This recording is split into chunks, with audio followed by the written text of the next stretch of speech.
का बड़ी अच्छी तकरीर की। मेरी बहन ने बड़ा अच्छा बोला, लेकिन ग्रांट्स पे कम बोला, बाकियों पे बोला, और जो डिपार्टमेंट्स में खामियां बताई मैं भी उसी पे सर एक दो बात करना चाहूंगा।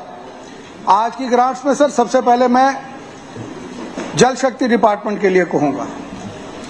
सर पहले इसका नाम कुछ था और अब बदल के कर दिया कुछ और, लेकिन अगर आप जमीनी हकायत देखेंगे तो जहां जल है वहां शक्ति नहीं, जहां शक्ति है वहां जल नहीं।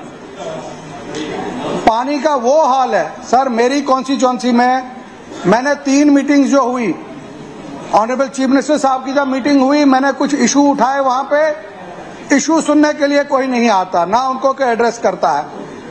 4 स्कीमें मेरी कॉन्स्टिट्यूएंसी में इन्होंने कहा कि वो कंप्लीशन में है।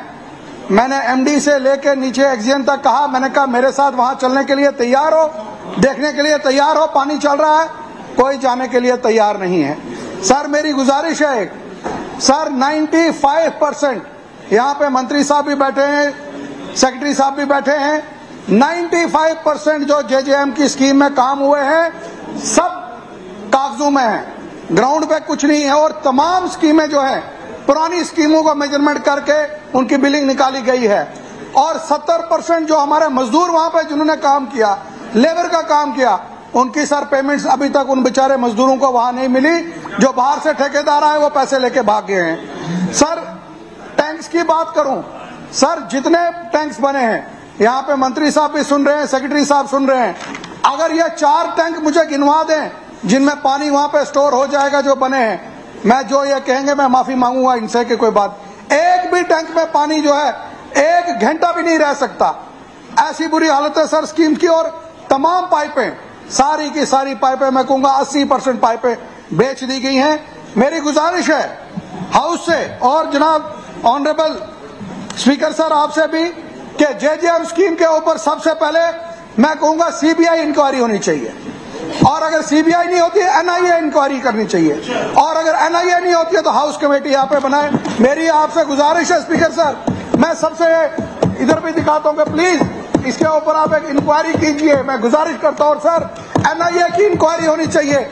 अगर किसी ने जम्मू कश्मीर के गरीब आदमियों को लूटा है, वो यही एक स्कीम है जिसने हर घर में जो है बुरा हाल किया, और जो हमारी पुरानी स्कीमें चल रही थी उनको पंक्चर कर दिया, जिसकी वजह से आज जो है पानी नहीं कहीं पे चल रहा है।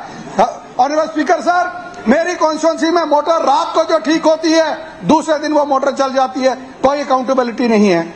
इसके साथ साथ सर डेली वेजर्स की जो बात है, मैं उनके लिए भी बात करूंगा कि उनके लिए जो है कुछ न कुछ तरीका यहाँ पे बनाना चाहिए। मैं सर फॉरेस्ट डिपार्टमेंट के ऊपर बात करूंगा। सर अगर आप ऑनरेबल स्पीकर सर, अगर आप कभी विजिट करें हमारे जो जितने भी जंगलात है, वो पुंछ हो, सुरनकोट हो, मुगल रोड हो, सर लाखों के हिसाब से पेड़ गिरे हैं बर्फ की वजह से, और वो लकड़ी सड़ रही है। और पुंछ अगर मैं कहूं, मैं वहां डिस्ट्रिक्ट हेडक्वार्टर पे हजारों के हिसाब से लोगों की एप्लीकेशन लगी है कि जो फॉलन ड्राई ट्री है वो हमें वहां पे दिया जाए। सर उनकी सैंक्शंस नहीं हो रही है। मेरी गुजारिश है कि उनकी सैंक्शंस वहां पे होनी चाहिए।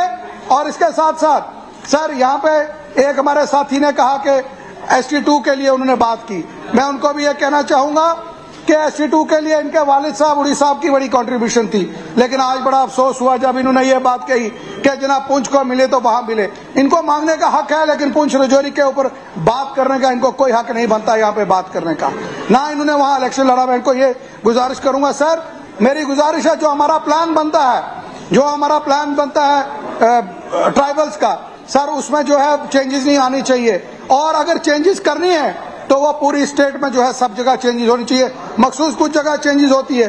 सर हमारे पहाड़ी हॉस्टल और गुजर बकरवाल हॉस्टल जो है उनकी हालत खराब है। मैं पुंछ के लिए और मंडी के लिए 2-2 नए जो है उनकी बिल्डिंग्स के लिए डिमांड करूंगा, उनके लिए वहां पे हॉस्टल बनने चाहिए। और खास करके सर जो हमारे वाइल्ड लाइफ की बात करूं, सर वाइल्ड लाइफ में एक बहुत बड़ी प्रॉब्लम है। सबसे ज्यादा लोग जो इंजर्ड है वो मेरी कॉन्स्टिट्यूएंसी के इंजर्ड है।